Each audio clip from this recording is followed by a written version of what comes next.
ಅಂದ್ರೆ ನಾ ಒಂದು ತಾಸು 2 ತಾಸ್ನಾಗ ಇಲ್ಲೇ 1 ತಾಸ್ನಾಗ ಮಾಡಿನೂ ತೋರಿಸ್ತೇನೆ ಬೇಕಂದ್ರೆ ಮತ್ತು ನೀವು ಕಲ್ತು ಅದನ್ನ ಯಾರಿಗಾರ ಗಿಣಿಸಿರಂತ ನಾ ತೋರಿಸೋದಿಲ್ಲ ಅಷ್ಟೆ. ಭಾಳ ಸುಲಭ ಐತಿ. ಶಾಂಪೂ ಇರ್ತೈತಲ್ಲ ತಲೆಗೆ ಹಚ್ಕೊಳ್ಳೋದು, ಒಂದಿಷ್ಟ ಶಾಂಪೂ ತಗೋರಿ, ಅದ್ರಾಗ ಒಂದು ಜರಾನ ಒಳ್ಳೆಣ್ಣೆ ಹಾಕ್ರಿ, ಒಂದಿಷ್ಟು ಸಕ್ಕರೆ ಅರ್ಧ ಪುಡಿ ಮಾಡಿ ಅದ್ರಾಗ ಹಾಕ್ರಿ, ಆಯ್ತಾ? 3 ಅದು ಅಲ್ಲ, 4ನೇದ್ದು ಏನು ಹಾಕೋದು, ಒಂದು ಅರ್ಧ ಲೀಟ್ರ್ ಹಾಲು ಹಾಕ್ರಿ, ಎಮ್ಮೆದಾರ ಆಕಳ್ತಾರ, ಒಂದು 10-20 ಲೀಟ್ರ್ ನೀರು ಹಾಕ್ರಿ, ಖಲಾಸ್ ಹಾಲು ತಯಾರಾಯ್ತು. ಏನು ತ್ರಾಸ ಐತನ? ಶುರು ಮಾಡ್ರಿ ದಂದ. ಮಂದಿ ಕೊಲ್ಲಬೇಕಾದ್ರೆ ಹಿಂಗ ಮಾಡ್ಬೇಕಲ್ಲ. ಆದ್ರೆ ಇವತ್ತು ನಮ್ಮ ದೇಶದಾಗ ನಡೆದ ಬಿಸ್ನೆಸ್ ಇದೆ. ನಿಮ್ಮ ಮನ್ಯಾಗ ಹಾಲು ಇರಲಿಲ್ಲ ಅಂದ್ರೆ ಉಣ್ಣೋದು ಬಿಡ್ರಿ, ಆದ್ರೆ ಈ ಜರ್ಸಿ ಬಿರ್ಸಿ ಹಾಲು ತಿನ್ಸಾಕ ಮಕ್ಕಳು ಮಾತಾ ಕೇಳೋಲ್ಲ ರೀ, ಕೆಟ್ಟ ಉದ್ದಟ ಆಗ್ಯಾರ್ರಿ, ಉಡಾಡ್ರಾಗ್ಯಾರ್ರಿ ಅಂತ ನಾವು ಅಂತೀವಲ್ಲ. ಅದ್ರ ಕಾರಣ ಏನು ಅಂದ್ರೆ ಈ ಜರ್ಸಿ ಆಕಳ ಹಾಲು ಅನ್ನೊಳಗೆ ಏನು ಮಾರ್ಫಿನ್ ಐತಲ್ಲ, ಅದರಿಂದ ಅದು ಕೇಸಿಂದೊಳಗೆ ಒಂದು ಪ್ರೋಟೀನ್ ಇರ್ತೈತಿ ಮಾರ್ಫಿನ್ ಅಂತ.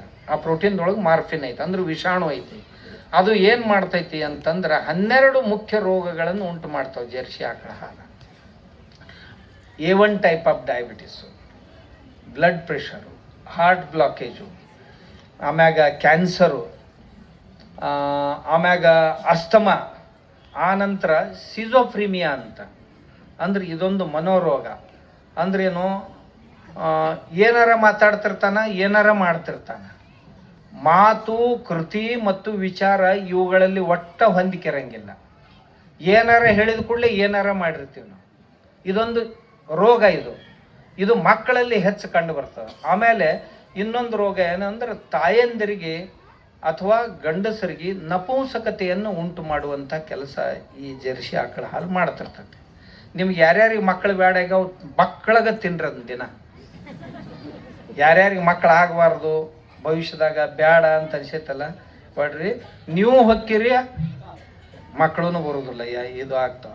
ಆದ್ರೆ ನಾನು ಹೇಳ್ತೇನೆ, ಅದೇ ಮಕ್ಕಳಿಗೆ ನೀವು ಒಂದು ಸ್ವಲ್ಪ ತುಪ್ಪ ಉಣಿಸ್ರಿ, ಮೊಸರ ಮಜ್ಜಿಗೆ ಹಾಲು ಉಣಿಸ್ರಿ, ನಿಮ್ಮ ಮಕ್ಕಳ ತಲೆ ಕಂಪ್ಯೂಟರ್ ಆದಂಗೆ ಅಕ್ಕಾವ. ನಿರಂತರ ಯಾವಾಗಾರ ಒಂದು ದಿವಸ ಅಲ್ಲ, ನಿರಂತರ ಉಣಿಸ್ಬೇಕು, ಆಗ್ತಾವ. ಇದನ್ನು ನಿಮ್ಮ ಹೊಲಕ್ಕೆ ಹಾಕಿದ್ರಿ ಅಂದ್ರೆ ನಾ ಏನೇನು ಹೇಳಕತ್ತೀನಿಲ್ಲ, ಏನು ಹೇಳೋದು, 5 ಲೀಟ್ರ್ ಸಗಣಿ, 4 ಲೀಟ್ರ್ ಗೋಮೂತ್ರ, 3 ಲೀಟ್ರ್ ಹಾಲು, 2 ಲೀಟ್ರ್ ಮೊಸರ, 1 ಲೀಟ್ರ್ ತುಪ್ಪ, ಇವನ್ನ ಒಂದ್ರಾಗ ಒಂದು ಸೇರಿಸುವಂಥ ಒಂದು ಪದ್ಧತಿ ಐತಿ. 13 ದಿವಸ ಹತ್ತೈತಿ ಅದನ್ನು ಸೇರ್ಸಾಕ. ಮೊದಲ ತುಪ್ಪ ಸಗಣಿ ಕಲಸ್ಬೇಕು, ದಿನ ಕಿವುಚ್ಬೇಕು 3 ದಿವಸ. 2ನೇ ದಿವಸ ಅದರೊಳಗೆ ಮೊಸರು ಹಾಕಬೇಕು, ಅದನ್ನು ಕಿವುಚ್ಬೇಕು 3 ದಿವಸ. ಆ ನಂತರ ಅದರೊಳಗೆ ಹಾಲು ಹಾಕಬೇಕು, ಹಾಲು ಹಾಕಿ ಕಿವುಚ್ಕೋತ ಇರ್ಬೇಕು ದಿವ್ಸಕ್ಕೆ 2 ಸಾರಿ, ಅದು 3 ದಿವಸ. ಅದರ ನಂತರ ಗೋಮೂತ್ರ ಅದರಾಗ ಹಾಕಬೇಕು, ಹಾಕಿ ಕಿವುಚ್ತಾ ಇರಬೇಕು. ಕೊನೆಗೆ ಅದನ್ನು ಕಾಯಿಸ್ಬೇಕು. ಇರಲಿಲ್ಲ ಅಂತಂದ್ರೆ ನೀವು ಹಂಗೆ ಈಗ ಎಷ್ಟು ತಯಾರಾದದ್ದನ್ನು ಒಂದು ಇಷ್ಟಿಷ್ಟ ತಗೊಂಡು ನೀರಾಗ ಹಾಕ್ರಿ, ನೀರಾಗ ಹಾಕಿ ಸೋಸ್ಬೋರಿ. ಸೋಸ್ಕೊಂಡು ಅದನ್ನು ನಿಮ್ಮ ಬೆಳೆಗೆ ಸ್ಪ್ರೇ ಮಾಡಿರಿ. ಬೇಡ ಇದನ್ನು ಒಯ್ದು ಒಂದು ಬ್ಯಾರಲ್ದಾಗ ಹಾಕಿಬಿಡ್ರಿ. ಅಲ್ಲ, ಆ ಬ್ಯಾರಲ್ದಾಗ ನೀರಿಗೆ ಒಂದು ಸಣ್ಣದು ಪೈಪ್ ಹಚ್ಚಿ ನಿಮ್ಮ ಹಾಯಿ ನೀರಿನ ಕೂಡ ಬಿಟ್ಟು ಬಿಡ್ರಿ. ನಿಮ್ಮ ಬೆಳೆ 15-20 ದಿವಸದ ನಂತರ ಹೆಂಗೆ ಫರಕ್ ಆಕತ್ತೆ ಅಂದ್ರೆ ಕಪ್ಪು ಹಸರು ಆಗ್ತೈತೆ. ಒಂದು ಎಲೆ ಅಗಲಾಕ್ಕವು, ದಪ್ಪಕ್ಕವು. ಮೊದಲು ಏನು ಇಳುವರಿ ಬರುತ್ತಿತ್ತು ಆ ಇಳುವರಿನೂ ಹೆಚ್ಚಾಗಿರ್ತದೆ. ಯಾವುದೇ ಕಬ್ಬು ಇರಲಿ ಬೇಕಾದಿರಲಿ, ಅದನ್ನೊಂದು ನೀವು ಪ್ರಯೋಗ ಮಾಡ್ರಿ. ಮನ್ಯಾಗ ಆಕಳು ಇದು ಅಂತಂದ್ರೆ ಆಕಳ ಮಾಸ್ ಅಂತ ಬೀಳ್ತೈತಿ. ಮಾಸ್ ಬೀಳೋಕ್ಕಿಂತ ಮುಂಚೆ ಉಚ್ಚಬುಡ್ಡು ಹೊಡಿತೈತಿ. ಹೊರಗೆ ಕಾಲು ಬಂದು ಇಲ್ಲೋ, 2 ಕಾಲು ಬರ್ತಾವು. ಕಾಲಿನ ಮಧ್ಯದೊಳಗೆ ಮುಖ ಇರ್ತೈತಿ. ನೋಡ್ರಿ ಯಾರು ನೀವು ಮಾರಿರ್ತೈತಿ ಅದ್ರದ್ದು. ಆ ಕಾಲು ಹಿಡಿದು ಜಗ್ಗೋಕ್ಕಿಂತ ಮುಂಚೆ ಉಚ್ಚಬುಡ್ಡಿ ಹೊಡಿತಾರೆ. ಆ ಉಚ್ಚಬುಡ್ಡಿ ಹೊಡೆದ ಕೂಡಲೇ ಒಂದು 4-5 ಲೀಟ್ರ್ ನೀರು ಸಿಗ್ತೈತಿ ನಿಮ್ಗೆ. ಆ ನೀರು ಏನೂ ಇಲ್ಲಂದ್ರೆ 50,000 ರೂಪಾಯಿ ಕಿಮ್ಮತ್ತಿಂದ ಐತಲ್ಲ. ತಿಳಿತಿಲ್ಲ ನಿಮ್ಗೆ ಅದ್ರ ಕಿಮ್ಮತ್ತ. ಯಾಕಂದ್ರೆ 9 ತಿಂಗಳ ಆ ಕರ ಬದುಕಿದ್ದು ಅದ್ರ ಮ್ಯಾಗ. ಆ ಕರುವಿನ ದೊಡ್ಡದು ಮಾಡಿದ್ದು, ಬದುಕಿಸಿದ್ದು, ರೋಗ ನಿರೋಧಕ ಶಕ್ತಿ ಕೊಟ್ಟದ್ದು ಅದೇ ನೀರ. ಅದ್ರೊಳಗೆ ಒಂದು ನಾಳು ಹೋಗಿತ್ತು ಅಷ್ಟ ತಾಯಿ ಗರ್ಭದಿಂದ. ಅದರ ನಾಭಿಯವರೆಗೆ 2 ನಾಳುಗಳು ಹೋಗಿದ್ದು. ಅಷ್ಟು ಬಿಟ್ರೆ ಮತ್ತೇನು ಇಲ್ಲ, ಉಳ್ದೆಲ್ಲ ನೀರ. ಅಂಥ ಕ್ವಾಲಿಟಿ ನೀರು ಇರ್ತೈತೆ, ಅದು ಭಾಳ ಚಲೋ.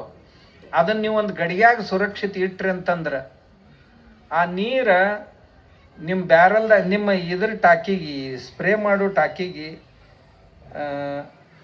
ಒಂದು ಒಂದು ಒಂದು ಒಂದು ಕಪ್ಪಿನಷ್ಟು ಹಾಕಿ ಸ್ಪ್ರೇ ಮಾಡಿ ನೋಡ್ರಿ, ನಿಮ್ಮ ಹೊಲ್ದಾನ ಬೆಳೆ ಹೆಂಗೆ ಬರ್ತೈತಿ. ಇನ್ನು ನಿಮಗೆ ವೈಯಕ್ತಿಕ ಬಳಸ್ಕೊಳ್ಳೋದಿತ್ತಂದ್ರೆ ಆ ನೀರ ಒಂದಿಷ್ಟು ಕೈಯಾಗಿ ತಗೋರಿ, ಹಿಂಗ ಮಾಡಿ ತಲೆಗಷ್ಟು ಮುಖಕ್ಕಷ್ಟು ಹಚ್ಕೋರಿ.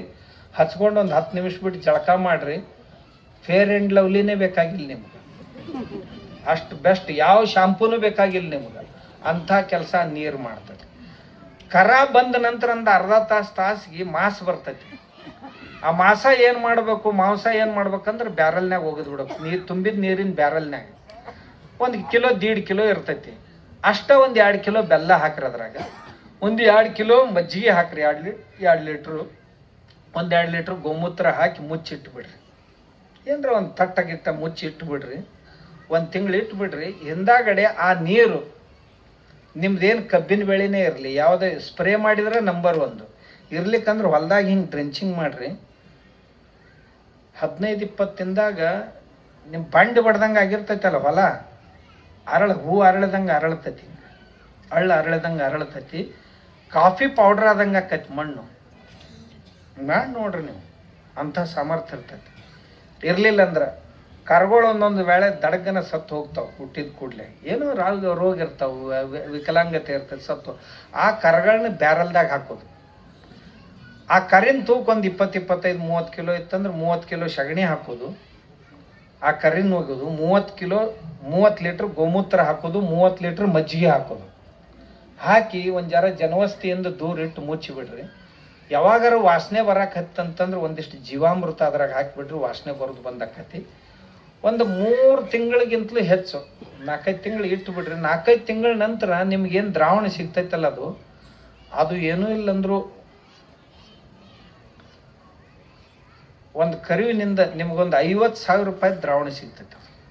ಸತ್ತ ಕರುವಿನಿಂದ. ದೊಡ್ಡ ಆಕಳಿತ್ತು ಅಂತಂದ್ರೆ ನಿಮ್ಗೊಂದು 2-3 ಲಕ್ಷ ರೂಪಾಯಿ ಕಿಮ್ಮತ್ತಿನ ದ್ರಾವಣ. ಆ ದ್ರಾವಣ ಏನೈತಲ್ಲ ಅದನ್ನು ನೇರಾಗಿ ಹಾಕಿ ಸ್ಪ್ರೇ ಮಾಡ್ರಿ. ಒಂದು ಇರಲಿಲ್ಲ ಅಂದ್ರೆ ಹೋಗು ನೀರಿನಾಗ ಸಣ್ಣಗೆ ಬಿಡ್ರಿ. ಒಂದು ಬಿಟ್ರಿ ಅಂದ್ರೆ ನಿಮ್ಮ ಭೂಮಿ ಆರೋಗ್ಯ ಹೆಂಗೆ ಆಕೈತಿ ನೋಡ್ರಿ.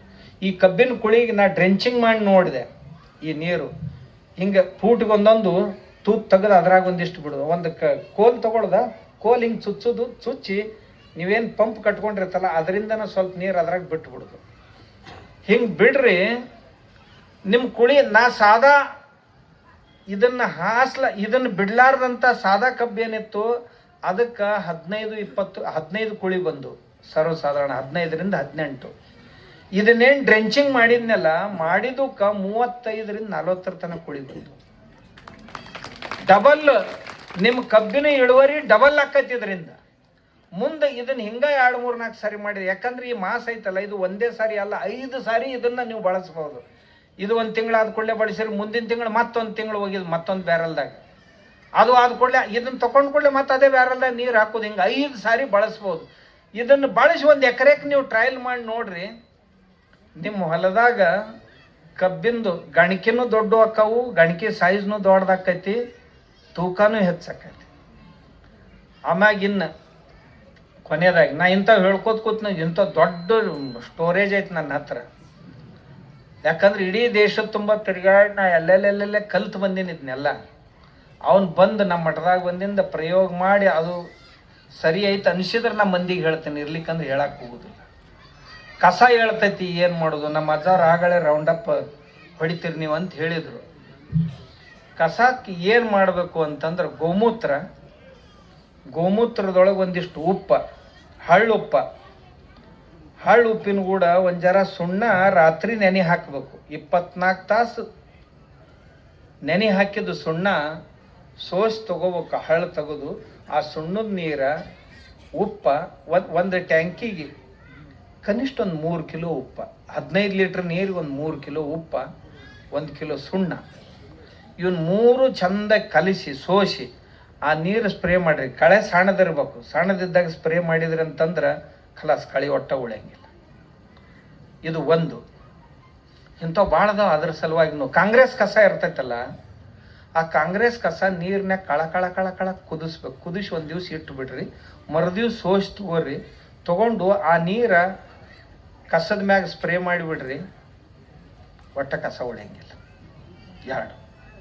3ನೇದ್ದು, ನಿಮ್ಮ ಹೊಲ್ದಾಗ ಯಾವ ಕಸ ಇರ್ತೈತಲ್ಲ ಅದೇ ಕಸ ಒಂದ್ ಜರ ದೊಡ್ಡದಾಗುತ್ತಾನ ಬಿಟ್ಟು ಅದನ್ನ ಕೊಯ್ಕೋರಿ, ಅದನ್ನ ನೀರಾಗ ಕಳಕಳ ಕುದಿಸ್ರಿ, ಬೇಡ ನೆನಿಡ್ರಿ. ನೆನಿಡುದಾತಂದ್ರೆ 15-20 ದಿವ್ಸ ಹೋಗ್ಬೇಕು. ಅರ್ಜೆನ್ಸಿ ಇತ್ತಂತಂದ್ರೆ ನೀರಾಗ ಹಾಕಿ ಕಳಕಳ ಕುದಿಸಿ ಆ ನೀರು ತಗೊಂಡು ಸ್ಪ್ರೇ ಮಾಡ್ರಿ. ಆ ಹೊಲದಾಗ ಮತ್ತೆ ಆ ಜಾತಿ ಕಸ ಎಂದೂ ಬರುದು.